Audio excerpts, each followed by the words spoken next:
नमस्कार। बुंदेली दर्पण में बहुत स्वागत है आपका। एक बार फिर हम आपके लिए एक मोटिवेशनल स्टोरी लेकर आए हैं।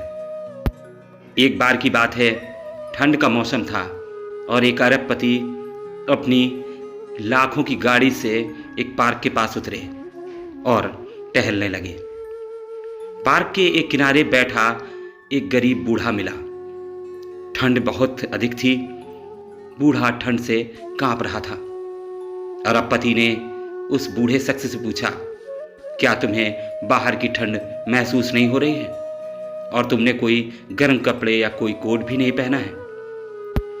बेबस बुजुर्ग बोला, साहब, मेरे पास ना कोई ठिकाना है और ना ही पहनने के लिए गर्म कपड़े, इसीलिए इस पार्क के पेड़ के नीचे मैं अपनी रात बेबसी में काट रहा हूं। बूढ़े ने जवाब दिया। अरबपति बोला, आप रुको, मैं अभी अपने घर जाता हूं और तुम्हारे लिए एक कोट लेकर आता हूं। बूढ़े की बेबस आंखों में हल्की सी आशा की किरण नजर आई। मुस्कुराहट के भी कुछ अंश उसके चेहरे पर नजर आए।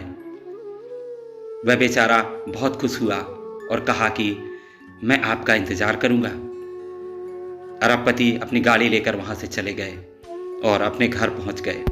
व्यस्तता के चलते वो बुजुर्ग इंसान से किया हुआ वादा भूल गए और आराम से अपनी रजाई ओढ़कर सो गए।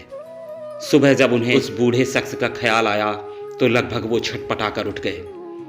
आनन फानन में अपनी गाड़ी लेकर उस पार्क की ओर चल पड़े और जब गाड़ी खड़ी करके पार्क के अंदर पहुंचे तो देखा उस पेड़ के नीचे कुछ लोग खड़े थे।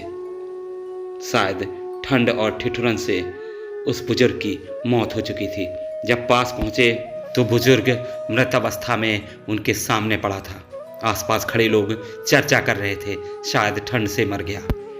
अरबपति ने जब गौर से देखा तो बुजुर्ग के हाथ में एक कागज था जो उसने मुट्ठी में पकड़ रखा था।